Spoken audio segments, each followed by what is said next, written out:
Halloween oblige, les joueurs NBA aussi se sont déguisés. Je vous laisse faire votre classement. La team NBA Extra décerne son prix à... Attention...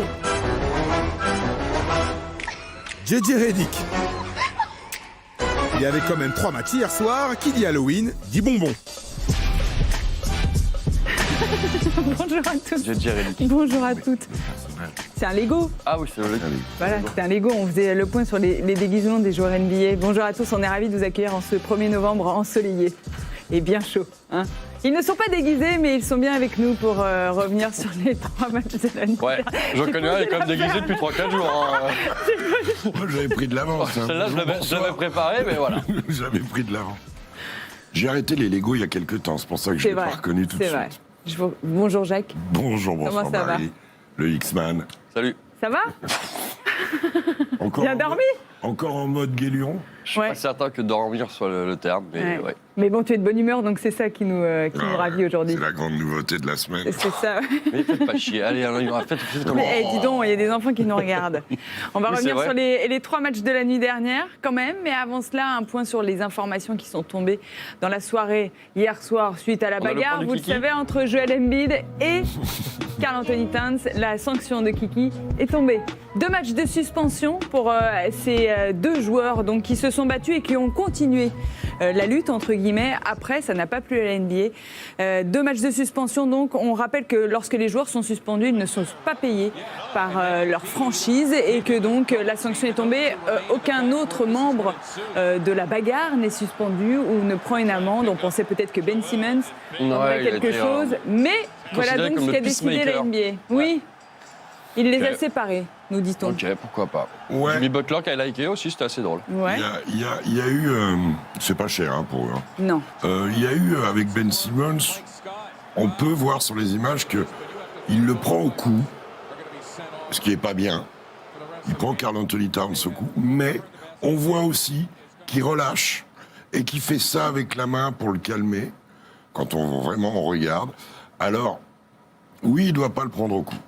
Mais enfin, quand vous vous retrouvez dans la lessiveuse, qu'il faut calmer un bestiau pareil, vous prenez où vous pouvez aussi. Hein. Donc oui, je ne crois pas que Ben Simmons méritait quoi que ce soit de plus, même s'il faut faire attention aux interventions qui peuvent ressembler à des étranglements. Voilà. 2 matchs, c'est assez pour... Je trouve pas, moi. Moi, j'en aurais mis 3-4. On peut rappeler que Rajon Rondo et Chris Paul, l'année dernière, vous vous souvenez de l'histoire de la fourchette, là? C'était 5 matchs et 4 matchs. Ouais, 5 matchs, ça avait été quand même assez sévère. C'est pas cher? Parce que c'est Joel Embiid et Karl Anthony Towns?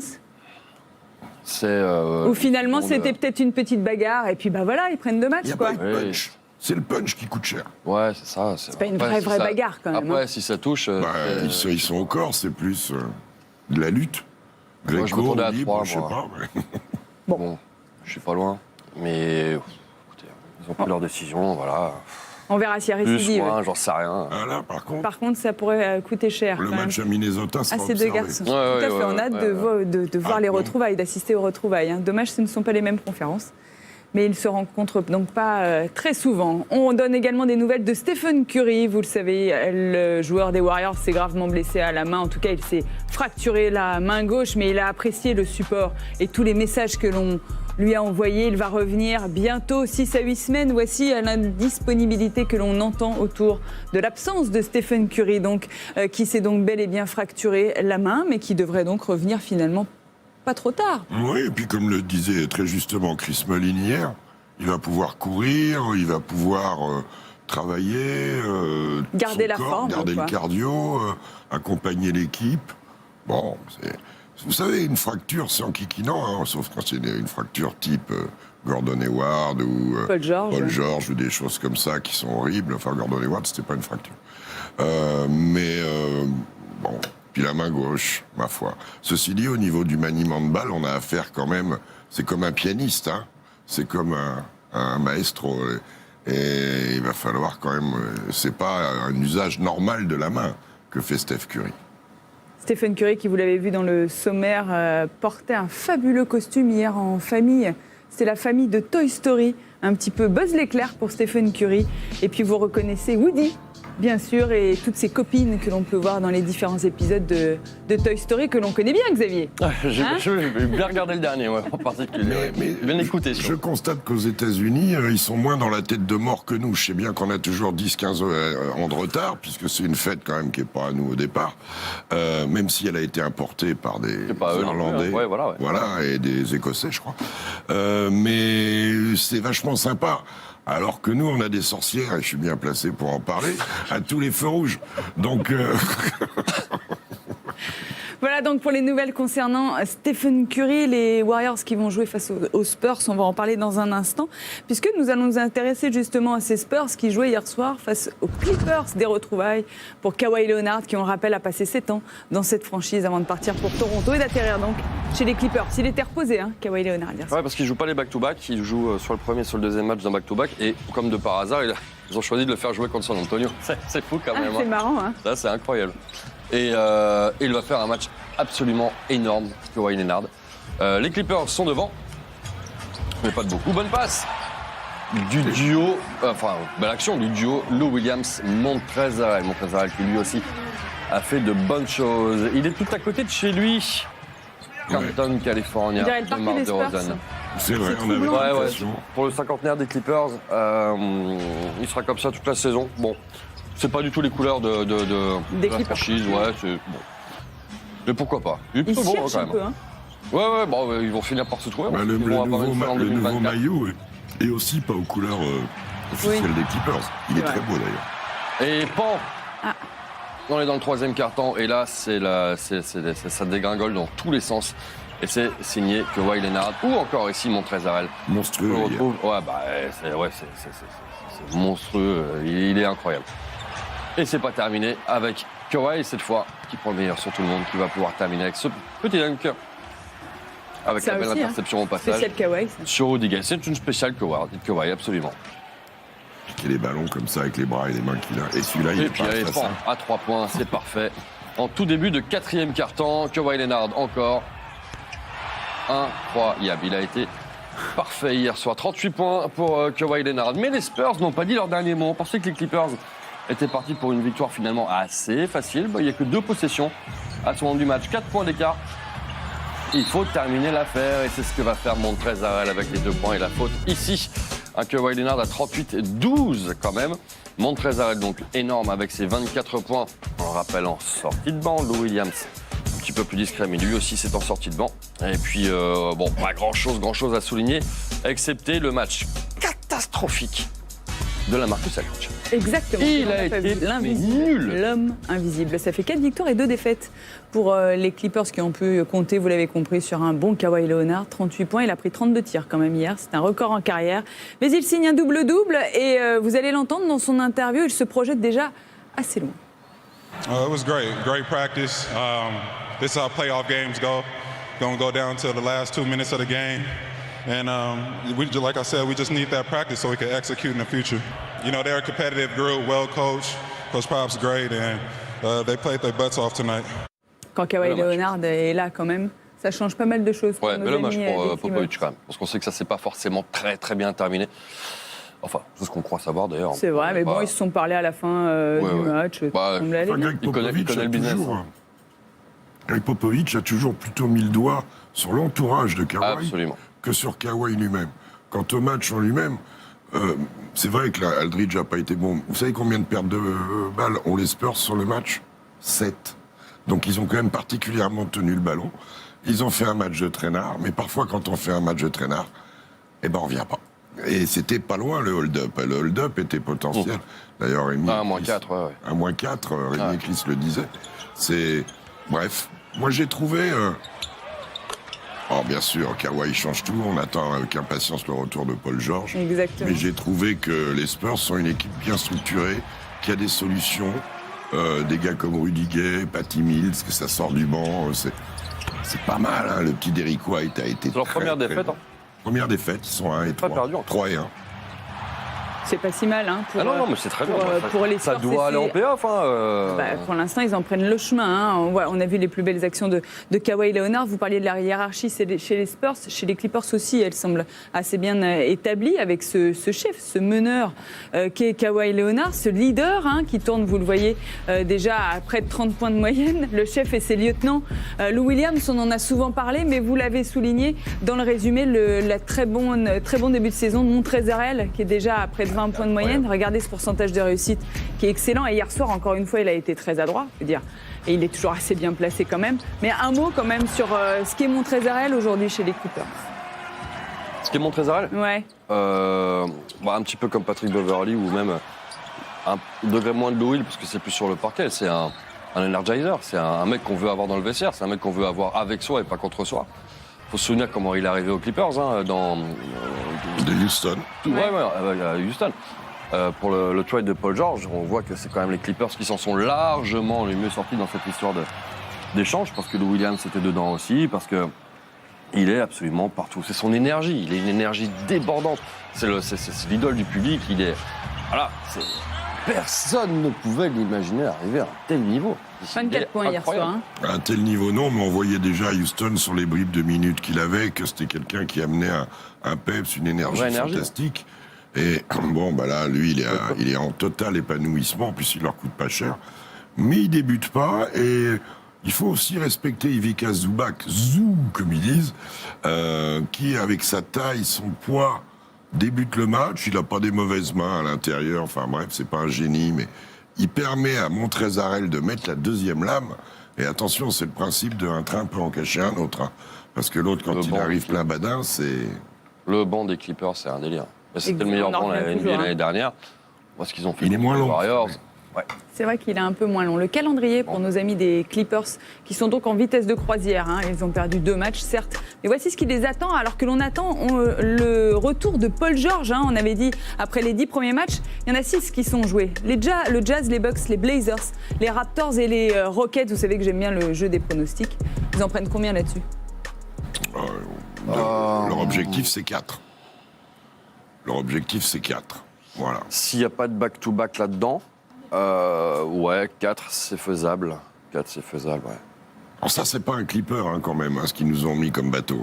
Attends, pourquoi ? C'est le nom du bateau, en fait, Star Clippers. Ah ouais, c'est ça. Ouais, c'est écrit sur le côté. Je pense que je le vois. C'est plus du yachting, je croyais, moi, le Clippers. Voilà. Les Clippers. Non, c'est par là. En tout cas... Combien d'années de télé, tu vois ? Et en cas de météo, excusez-moi, jamais vu ça. En revanche, contre les Jazz...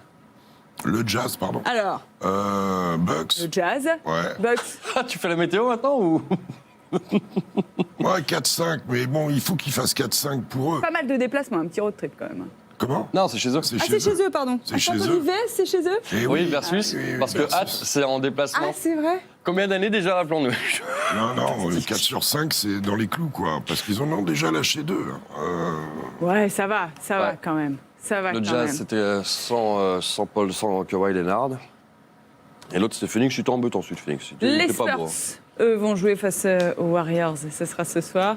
Ce qu'il en reste. Ce qu'il en reste, oui, vous le savez, à 3h30 en version originale sur Beanmax 4. Rediffusion demain à 9h15 en version française et le résumé aussi dans NBA Extra, puisque le samedi, vous le savez, il y a aussi NBA Extra. On enchaîne et on va regarder maintenant ce qu'ont fait les Nuggets face aux Pelicans. Nikola Jokic, avec tous ses amis, reste sur une défaite face aux Mavs et les Pelicans, ceux de leur côté, n'ont toujours pas gagné la moindre rencontre. Ouais, il est temps de s'y mettre. Il est temps de s'y mettre. Là, c'est quand même pas facile parce que c'est Denver qui arrive. Et alors donc, c'est un Lego. En Lego, il est parfait. Ah ouais, j'adore. Il est incroyable. Je sais pas comment il a fait pour serrer des mains, par contre, s'il a les mêmes mains que les Lego. Et ouais, ça tape fort d'entrée, et c'est à l'avantage. Et c'est assez logique de Denver. Mais pourtant, les Ardiens, ce sont les Pelicans qui sont devant, malgré cette belle passe ici de Nikola Jokic. Il en a fait quelques-unes hier, des très belles. Pas beaucoup, mais des très très belles. Frank Jackson. On n'a pas fini de le voir. Absolument. Qui donne l'avantage aux Pelicans. Bon match de Brandon Ingram. Qui est un des beaux pistoleros attaquants de cette ligue en ce début de saison. Toujours en élégance, un lévrier comme ça, magnifique. C'est vrai qu'il a un rôle très important, Brandon Ingram, dans ce système. La réaction, elle vient notamment de la part de, pourquoi pas, de Jeremy Grant. Ouais, En tout cas, les Nuggets essayent de rester au contact, mais les Pelicans font un très bon match. Joe Holiday, Drew. le frère d'Aaron et de Justin. Et pan. Allez, un petit pour la route. Encore une fois, c'est Brandon Ingram.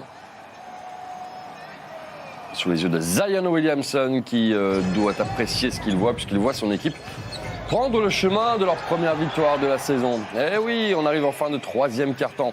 Et ce bel avantage de 13 points pour les Pels.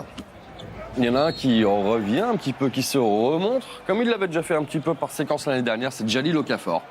Ah oui. Qui a fait une bonne performance et les Pelicans vont y arriver. Il y a même un vrai écart à ce moment du match. Regardez, on arrive à 20 points, plus de 20 points même. Encore une fois, Jahlil Okafor. Et ils vont garder cet avantage pour gagner de 15. Ouais. Avec une petite mention pour l'Italien, là, Niccolò Melli, qui est en train de s'installer, qui a fait des bonnes choses. Même JJ Redick qui est pour l'instant sous-utilisé, 18 minutes, mais ça leur fait du bien aux Pels, à l'étrange volatile. Ça leur fait énormément de bien, mais Jahlil Okafor, ça faisait très très longtemps qu'on ne l'avait pas vu aussi fort. Mais c'est une petite défaite qui fait un peu de tâche. Quand même, hein, 122 points encaissés. Il manque d'énergie, il y a quelque chose. Pas encore. C'est un accident ou c'est inquiétant? On verra. Je suis pas inquiet du tout. Dans l'attitude, je trouve que ça manque de peps. Il n'y a pas de leader au scoring non plus, alors que Nikola Jokic tenait ce rôle régulièrement. Une équipe équilibrée où ça partage, ça se met en route. C'est une forte équipe qui reste sur une saison très très réussie. Cet échec en match 7 face à Portland, il faut qu'ils se mettent en route, mais ça n'a pas le peps que ça avait l'année dernière pour l'instant. Pas pour l'instant. Mike Malone n'est pas content. Et il l'a fait savoir au terme de cette défaite des Nuggets, la 2e de suite. Je suis embarrassé, c'était une performance embarrassante en défense. Nous sommes excellents pour parler, on peut parler avant la saison de toutes les choses qu'on veut accomplir et du fait que nous voulons être un prétendant au titre, mais ce sont des bêtises. Des BS. Voilà, des BS. Vous avez compris de quoi on parlait. Mike Malone tape du poing sur la table, il faut... Là, je suis seule, donc, parce qu'ils parlent entre eux et qu'ils ont décidé d'être... Pardon. Oui. Qui disait? C'est du caca de taureau. Voilà. Il a raison, Mike Malone, non? De remettre un petit peu les choses en ordre aux Nuggets. L'explication du code de la route qu'un coach de temps en temps fait. Alors, à mon avis, s'il l'a fait de manière publique, c'est qu'il l'aura déjà dit. Vous savez, il y a toujours une échelle de Richter dans la communication des coachs. Entretien individuel, entretien collectif, et puis après, entretien avec la presse. Donc là, s'ils n'ont pas compris, c'est qu'ils sont sourds, aveugles, et qu'ils n'achètent pas les journaux, et qu'ils ne regardent pas la télé. Voilà, non, c'est le rôle de Mike Malone, qui est référencé, et qui sait ce que son équipe peut donner, et qui est frustré. Donc, il leur dit comme ça, et moi, je trouve ça normal. Nikola Jokic est décevant? Manque d'énergie, il régale, parce qu'il a un talent fou, mais je le trouve un peu en mode grand tout mou. Il est en grand tout mou en ce moment. Il est pas... Gros tout mou, non? Grand tout mou. C'est vrai qu'il est un peu large. Et un peu large, quand même. Moins que le championnat du monde. Moins que la Coupe du Monde. Il est pas prêt. Bon, en même temps, on sait, la décision, elle se fait toujours au mois d'avril, on sait, mais là, il est quand même... il n'est pas encore là. Mais le truc, quand même, à l'Ouest, Xavier, c'est que si tu lâches trop de matchs, tu vas te retrouver avec pas l'avantage du terrain au premier tour, parce que ça va être coton, les 4 premières places. Un mot sur les premiers pas en NBA de Michael Porter Jr. Il a été drafté en 2018. C'était à la 14e position. Michael Porter Jr. a manqué la saison dernière puisqu'il a été opéré du dos. Il a fait plutôt de très bons débuts hier soir avec ses 15 points, 5 sur 8, 1 sur 3 à 3 points, 4 rebonds. Gâché. Non, il a très bien utilisé son temps de jeu. Voilà, c'est pareil, c'est un joueur qu'il faut incorporer, donc c'est pas forcément facile non plus. Dans un collectif qui est parfaitement huilé, où il y a eu finalement très très peu de mouvements. Donc c'est bien, c'est un apport supplémentaire maintenant. Voilà. Souvent, les équipes où il y a beaucoup de bons joueurs, et c'est le cas de Denver, ont tendance à vouloir se rassurer en attaque, c'est ce qu'ils font. Alors qu'en fait, le socle d'une équipe, et c'est ce que savent les coachs, il va se faire en défense. Et c'est ce qui leur manque en ce moment, cette espèce d'agressivité. Surtout eux qui sont une équipe qui aime jouer la relance. Si leur défense est morte, elle va pas donner de panier facile en transition. Et ils s'en remettent à leur talent. Alors ils en ont, ils mettent des paniers. mais ils en donnent trop, quoi. Ils en donnent trop, et l'opération porte ouverte, la journée du patrimoine, vaut mieux arrêter quand même. Voilà donc pour cette défaite face aux Pelicans. C'est les Pelicans qui gagnent enfin un match cette saison. Ils n'avaient pas gagné de match depuis une éternité, depuis le 8 avril dernier. Vous imaginez ? Bon, ils n'ont pas joué beaucoup non plus Non, depuis. mais quand même, ça fait long. Ça fait long. Ça fait long un petit peu pour eux. Le prochain match d'ailleurs pour les Pelicans, ce sera à OKC. On fait une pause, messieurs. Ok. Petite sieste, une micro-sieste pour Xavier. On se retrouve dans un instant. Ça sera pour tout à On l'heure. va parler un peu des rookies. On parle Ok. pas mal des rookies quand même depuis le début de la saison et ils multiplient les bonnes performances. On va vous demander un petit peu votre avis C'est tout à fait vrai. sur ce qu'il se passe Rookies pour ces jeunes et garçons. sophomores aussi. Et sophomores également, mais là Là, on vous va avez s'arrêter fait- en particulier. sur les rookies. On va voir notamment que Kendrick Nunn, avec le hit, a encore fait de très très belles choses. Sophomore. Tyler Hero aussi. Sophomore, lui, hein, Kendrick Nunn. À tout de suite.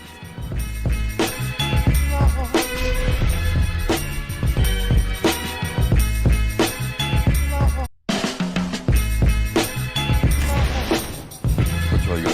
On est toujours en direct dans NBA Extra Je m'en sur fous de ça, elle Sport. m'approche. Mais oui, vous me Ouais, faites on pas fait rire. pas de vanne je pendant rigole. 2 minutes, bah, elle décide de rigoler toute seule. Avec Jacques et Xavier. Bah oui. Ouais. Tu préfères que je pleure, c'est ça? Ouais. Ah, ouais, voilà, c'est ça. Ah, ok. On va parler dans un instant du dernier match qu'il y avait hier soir. C'était un match de l'Est, une affiche que l'on a déjà vue cette semaine entre le Heat et les Hawks. Mais avant cela, on voulait revenir avec vous sur ce qu'a déclaré Kevin Durant. Ah. Vous savez, il était invité d'ESPN sur First Take avec Stephen A. Smith. Et évidemment, Stephen A. Smith lui a posé des bonnes questions. Comme Oula. pourquoi as-tu quitté les Warriors? Est-ce que ton altercation avec Draymond Green a pesé dans ta décision? Voici la réponse de Kevin Durant. Did that play a role in you leaving Golden State? A little bit, yeah, for sure. Do you want to expand on that at all? Yeah, I mean, your teammate talked to you that way. You think about it a bit, but you know, we talked. Like I said, we talked about it, but definitely, for sure, I'm not gonna lie about it. Katie, why do you ultimately decide to leave? I just felt like I needed a switch. I felt like a lot of stuff in Golden State had reared its head, and I felt like that was just going to be the end no matter what, especially for that group. Sean Livingston was retiring, Andre Iguodala was getting older. It was time for all of us to kind of separate. Il est important de prendre la réponse dans sa globalité. Ce n'est pas l'altercation avec Draymond Green qui l'a fait partir. C'est parce qu'il y avait aussi besoin de changement. Cette altercation, vous vous en souvenez, c'était il y a quasiment un an, le 12 novembre dernier, lors d'un match face aux Clippers. Une histoire de dernier tir, pas pris, je te voulais le ballon, mais c'était pour moi le ballon. Bref, voilà les mots de Kevin Durant qui est revenu donc sur cette altercation dont on avait déjà quand même pas mal parlé l'année dernière. Vous en pensez quoi ? C'est une bonne communication. C'est pas le roi de la com, d'habitude. Je trouve que c'est une bonne communication. Il est franc. Avec Il assume, Steven, en tout cas. avec Stephen A. Smith, ils ont un rapport. Stephen A. Smith, c'est une superstar. Ils ont un rapport comme ça de franchise et j'aime bien. C'est un garçon intelligent. C'est argumenté. Très bien, très bien. Après, c'est vrai que quand on voit l'action qui avait généré cette altercation, ça aurait été Steph Curry à côté, il lui aurait donné la balle. Il n'a jamais été considéré comme le cœur des Warriors, même s'il leur a donné 2 titres avec... ils ont été champions avant lui, attention. Mais il a été 2 fois MVP et il a réglé les matchs. MVP des finales. Voilà. Je le trouve très bien. C'est pas souvent que je le complimente pour sa communication. C'est vrai. mais- Il est assez bavard en ce moment, Ouais, Kevin Durant. il a que ça à faire aussi. Ouais, C'est vrai. ça, il a que ça à faire. Après, on sait que. Ce qu'il oublie de dire, c'est que, ok, peut-être que l'altercation a quelque chose à voir là-dedans, mais la décision de venir jouer avec Kyrie Irving et DeAndre Jordan, elle est prise depuis 3 ans, depuis 2016. Et ça, par contre, il n'en parle pas. Or, on le sait déjà. Je ne sais plus qui l'avait dit. Je ne sais pas si tout le monde le il sait, l'avait balancé. quand même. Donc bon, ouais. Après, on peut lui... Enfin, les anti-Kevin Durant ont noté que, encore une fois, quand il s'agit de partir, il sait très bien le faire. Ou pas bien, justement. Ah oui, des fois, il faut La partir. série des racks, Kevin je veux Durant dire. est out pour la saison, on vous le rappelle, puisqu'il s'est blessé lors des dernières finales. Il souffre d'une rupture du tendon d'Achille. On revient au basket, on revient à ce qu'il s'est passé hier soir. Maintenant, entre le Miami Heat et les Atlanta Hawks, pas de Trae Young, vous le savez, il s'est blessé à la cheville. Mais il devrait vite revenir, les nouvelles sont plutôt rassurantes. Oui, ça c'est plutôt une bonne chose. Trae Young, donc, mais Jimmy Butler, lui, est là. Et on se souvient que lorsque Trae Young était sorti du terrain lors du match précédent, ça avait été très difficile pour Atlanta. Et puis ça va continuer comme ça. Cette fois-ci, le match est à Etiel, dans un home-to-home, comme on appelle ça. Deux équipes qui enchaînent. Et Tyler Hero, ici, est encore une fois très très bon. Il va falloir s'y habituer à ces rookies du 8. Et pas mon chouchou, DeAndre Bembry. Et il n'en a pas mis qu'un, le bougre. Hein. Il a éclaté le cercle. Ah, il a été Ce bon. Tyler Hero, bon, on va parler aussi de Kendrick Nunn, mais Tyler Hero, c'est quelque chose. Waouh, Ouais. il va vite, il est... Ah oui, c'est fort. On vous dit, les deux rookies du 8, c'est vraiment... Il y a quelque chose d'assez incroyable. Et ça continue cette fois. Bembry est à la passe. Ils ont à fait la un finition, match très c'est digne, selon. les Hawks. Très, très digne, les Hawks. Ah, ils sont dans le match. Ils essayent en tout cas Et lui, de c'est rester. pas de gauche qu'il a. Et voici donc Kendrick Nunn. Il est, lui aussi, partout va faire son meilleur match dans sa très jeune carrière NBA, puisque considéré comme rookie. Considéré comme rookie alors qu'il a été drafté l'année d'avant. Voilà. Encore une fois, Pas mal, hein. Bah, Vous avez bien vu, sûr. il est monté. Dire- Les Ouais, non ben, draftés, hein. Il est non drafté, mais il Il avait est non été pris drafté. par le Heat, Voilà. mis en G-League. Voilà, il est en G-League chez C'est les pour Warriors. ça, sans doute, qu'il est considéré comme rookie. Voilà. C'est parce qu'il n'est pas drafté. oui. Et oui, zéro match NBA, donc voilà. À partir du moment où on a zéro match NBA, bon ben. Kendrick Nunn, toujours, il va faire son petit carton, Kendrick Nunn, mais c'est pas la première fois. Il en a signé 28 hier soir. Les deux meilleurs marqueurs du 8 sont deux rookies. Et ça n'a pas dû arriver depuis un moment, quand même, de voir deux rookies meilleurs scores sur un match Pas des comme petits ça. scores, quand même. Hein. Oh, 28 et 17, ça va. À Miami, ça défend. Plus que respectable. Et Kendrick Nunn, l'air de rien, en 5 matchs, il a inscrit à 1 point près, autant que Kevin Durant lorsqu'il était rookie. Match tout en modestie de Jimmy Butler, hein, qui a vu qu'il mettait pas dedans et qui est resté. On se passe. On se passe, Ouais. ouais, qui a été vraiment utile pour l'équipe dans un autre registre. Le gros Bam Adebayo, il continue à assurer. Il a fait un Il bon trouve match. toujours ou Myers Leonard ou Kelly Olynyk à l'extérieur. Et les deux gamins, ils s'éclatent, quoi. Les deux gamins, ils s'éclatent. C'est parce qu'ils sont à Miami qu'ils s'éclatent. C'est que dans ce contexte-là, qu'avec Eric Spoelstra, dans, Ouais, et dans puis cette des gars bien. franchise-là. Regardez Dragic, il a été très bon depuis le début. Hier, il est un peu en dessous, il joue pas beaucoup, mais ils sont tous ensemble. Je crois qu'Eric Spoelstra tient bien son groupe avec son staff.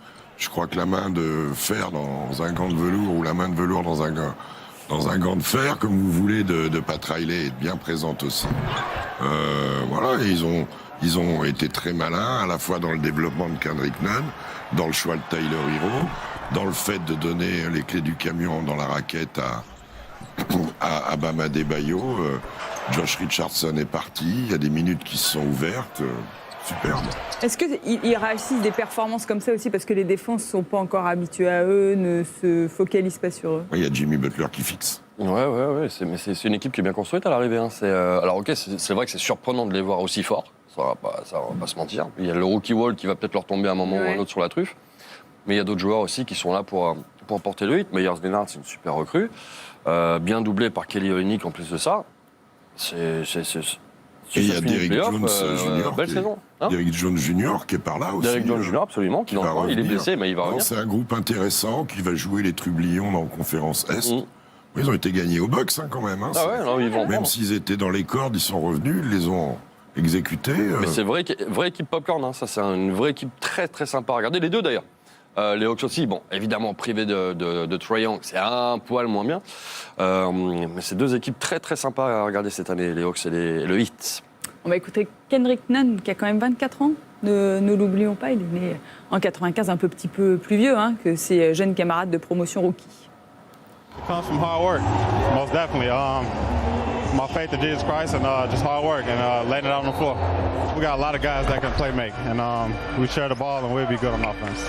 Coming up next, your team is hosting James Harden, Russell Westbrook, and the Rockets. What type of test will that be? It's definitely a test defensively. They got a lot of guys that can score as well. James Harden, but we'll lock in and get it together.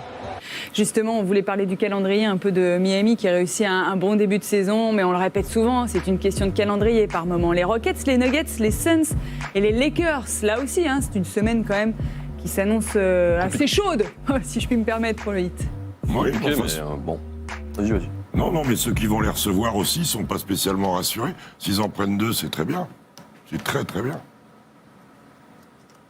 Rien à ajouter, mais Mais je pense quoi qu'ils vont en prendre. S'ils en prennent un, c'est déjà. Ah ouais, voilà. S'ils en prennent 2, c'est très bien. Oui. Ma foi. Le calendrier, il se gère. L'année dernière, ils l'ont payé, le calendrier.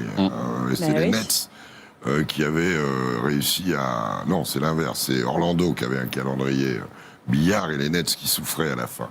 Mais eux, ils l'ont payé aussi très cher sur les 4 derniers matchs. Voilà donc pour Miami et cette belle victoire, le beau début de saison, pour le Heat et pour pas mal de rookies lors de ces 2 premières semaines de compétition. En NBA, on a parlé énormément de rookies. On a parlé de Kendrick Nunn, on a parlé de Tyler Hero, on a parlé de RJ Barrett avec les Knicks. Hachimura, on va en parler dans un instant parce qu'on ne vous l'a pas encore présenté. PJ Washington qui fait de très bonnes choses avec Charlotte. On se souvient, cette performance à 3 points pour ce premier match. On peut quand même dire que pour l'instant, la Rookie 2019 est une très belle cuvée et que l'on attend encore aussi Zion Williamson. Complètement. Et de tout cela, finalement, celui dont on pouvait attendre un peu plus, c'est Ja Morant. Pour l'instant, il a fait un très gros match. C'était contre les Nets. PJ Washington, c'est une super pioche pour Parlez-nous un peu de lui, parce qu'on n'en a pas trop parlé encore c'est de déjà un PJ joueur Washington. qui peut jouer, il a un bras. Il peut mettre extérieur. Le premier match, il avait fait un carton à 3 points. Je crois qu'il avait fait 7 sur 9 ou 6 sur 8. Il peut poster. Il a un bon physique. C'est vraiment un joueur intéressant. Très, très, très bonne pioche parce que sobre, efficace, éduqué. J'aime beaucoup PJ Washington. C'est vraiment intéressant. C'est un peu ça qui revient souvent pour tous ces joueurs. Ce sont des joueurs prêts pour la NBA et on sait à quel point c'est difficile quand même de se faire une place dans cette ligue. C'est sûr. Alors la chance de Washington, c'est qu'à Charlotte, il y avait des possibilités de se montrer un petit peu, parce qu'on sait que c'est pas une équipe qui est forcément au top, mais c'est une très très belle arrivée. Et c'est cool parce qu'il y a quand même des belles choses à voir finalement à Charlotte. Mais il n'y a pas que ça. Il y a aussi, par exemple, on n'en parle pas parce qu'il n'a pas de stat, Cam Reddish, qui est capable de faire de très très bonnes choses. On a une cuvée de rookies qui, je trouve, pour l'instant, est meilleure qu'attendue. Hero, on le voit pas arriver, hein, pas se mentir. Nunn, on ne savait pas qui c'était avant le début de saison. Non, mais c'est très sérieusement, on les a pas vus venir. Et là, ils sont en train de faire des choses super intéressantes. Et comme tu dis, on n'a pas encore vu Zion. Ouais, le rookie de l'année. Déjà, trouvez-moi le rookie du mois, après on en reparle. Hein. Ah bah exactement, c'est qui pour vous C'est qui le rookie des 2 premières semaines? Là, si on s'arrête aujourd'hui, je le donne à Nunn. Nunn ou Hero et RJ Barrett juste derrière. Il y en a un aussi dont il faut quand même qu'on parle, c'est Rui Hachimura. Eh ben oui. Oui, incroyable. Parce que quand ils l'ont pris, on pouvait se dire ils ont pris un gadget, quoi. Et déjà, la Coupe du Monde, on avait vu qu'il faisait des trucs. Alors là... Numéro 9 de la draft, il sort de l'université de Gonzaga. Et il est japonais. Et il est japonais, 21 ans. Et il joue avec l'équipe du Japon, la sélection japonaise. 18 points, 50% de réussite. 7 rebonds cette saison lors de ses 4 premiers matchs. Rui Hachimura qui joue donc aux Wizards. Ouais, une bonne pioche qui peut alterner, qui a mis des paniers à 3 points dans le festival face aux Rockets, mais qui près du cercle a plein de solutions, qui est tonique. On voit qu'il s'éclate dans une équipe qui a à peu près tout à gagner ou rien à perdre, comme vous voulez, dans cette compétition, dans cette saison. Moi, je le trouve très intéressant. On voit qu'il est efficace près du cercle, qu'il est habitué à jouer le post-up. Quand il aura encore plus développé son shoot externe. Non, hyper intéressant. Un beau bébé encore, comme on dit. Oui. T'en penses quoi, toi, de Rui Hachimura? C'est là encore une très très belle surprise. Il y avait quelques attentes, mais il y avait surtout beaucoup de points d'interrogation autour de lui. Je trouve qu'il est là encore bien plus fort que ce qu'on aurait pu attendre. Hein. Au mois de juin. On va pas se mentir, quand ils l'ont pris, on a pensé qu'il prenait un phénomène marketing. Hein. Exactement. Voilà. Et puis le mec, c'est une star au Japon. Voilà, superstar. Voilà donc pour ces rookies qui brillent, les petits jeunes qui montent, on les surveillera de très près et on attend, vous le savez aussi, les premiers pas de Zion Williamson qui s'est blessé au genou et qui devra être de retour avec les Pelicans d'ici quelques semaines. Le MVP, messieurs, de la soirée. Kawhi. Ah oui. Qui d'autre? Oui, c'est sûr, il n'y a pas trop de suspense. En même temps, donc bon. Kawhi Leonard de Vinci. En mode. C'est bon. Parce qu'il y a une exposition, vous savez, au Louvre, tout ça, pour vous inciter à sortir de chez vous et aller au musée. Ça marche un peu, d'ailleurs. Ça marche un peu, il y a un peu de monde, apparemment, au Louvre. Semblerait. Mais bon, apparemment, ça vaut le coup aussi, quand même. Ça, j'en doute pas. Parce que Kawhi Leonard de Vinci, il n'est pas mauvais. On regarde le top 5. Ils sont contents, c'est terrible. Here's a steal by none. This is crazy if you think I'ma let up. I told you I'm a drama setter. I'll be the first to set it, homie. You can bet it, just don't get in the way of my cheddar, man. Cause I'm a drama setter. I don't go looking for no trouble, but somehow I try my best. Flushes it in. Love from above from Kawhi Leonard. Man, I'm right cause Alan Pokemon. I got COs bringing me filet mignon. But now a nigga home looking. Oh, beautiful. Big Sam, that's hell in the cup. I got rocks on my neck, the size of bottom tops. And got Glocks in a luxury ride. A couple seconds. Denver, can he get it off? Now we punching boys since the season of the video. It's Tony Montana, full body armor. Son of niggas like Alfredo in the golf over. Two shots. Puts it down. Start a game up there. Please wake me up. Thank you. Just the 10. We smoke weed in restaurants in Amsterdam. Ça vous fait mal, Jacques? Celui-là, il est terrible. En plus, en début de match, il est allé leur coller. Parce qu'il n'est pas grand, hein, Gary Harris. Il est allé régler tout le monde comme ça. Magnifique. Il a fait passer un message apparemment. Le programme, est-ce que vous allez pouvoir regarder cette nuit sur beIN Sport et retrouver donc NBA Extra demain à 12h45 avec donc les Rockets face aux Nets. C'est à minuit cette nuit sur beIN Sport 2 en version française avec Fred Schweikert qui sera au commentaire. Les Bucks face aux Magic en version originale et Chris Singleton bien sûr et les Spurs face aux Warriors également sur B4. NBA Extra revient donc à 12h45 et est rediffusé, vous le savez, plusieurs fois dans la journée. 18h et 23h15 sur beIN Sport 2 pour aujourd'hui. Avant de se quitter, messieurs, sachez que... C'est férié. Sachez que l'on vous propose de jouer et de gagner plein de cadeaux autour du Paris Game. Mais oui, vous pouvez même gagner quoi ? Des places et des centaines de cadeaux exceptionnels. Rendez-vous sur beINsport.com. Vous allez trouver tout de suite le chemin pour tenter donc de gagner plein de choses autour de ce match que l'on diffusera, vous le savez, le 24 janvier en direct sur beIN. C'est Noël avant l'heure, comme chaque année chez nous. C'est fantastique. Il y aura Noël quand même. Mais oui, il y aura le Christmas Day. Est-ce qu'ils vont changer la programmation en rapport aux Warriors ? Je ne pense pas, mais là, c'est vrai que ça fait un coup dur. Là. Après, c'est un gros coup dur. Merci Jacques. Merci. Merci Xavier. Merci à tous d'avoir été avec nous. Passez un bon vendredi et la NBA, vous le savez, se poursuit tout le week-end sur beIN. Bonne journée. She don't know it's just your karma catching up. I got fat when I was gone, but now I'm here. In your rappers only bust shots, only in fear. Chinchillas on my back, itchy fingers on the Mac. Get Skrilla off a crack, get 50, shoot it back. Listen, homie, don't let them niggas amp you money. Cause I got niggas in Queens that kill for pamper money. Move like Kaiser, Jason Williams, slaughter the driver, my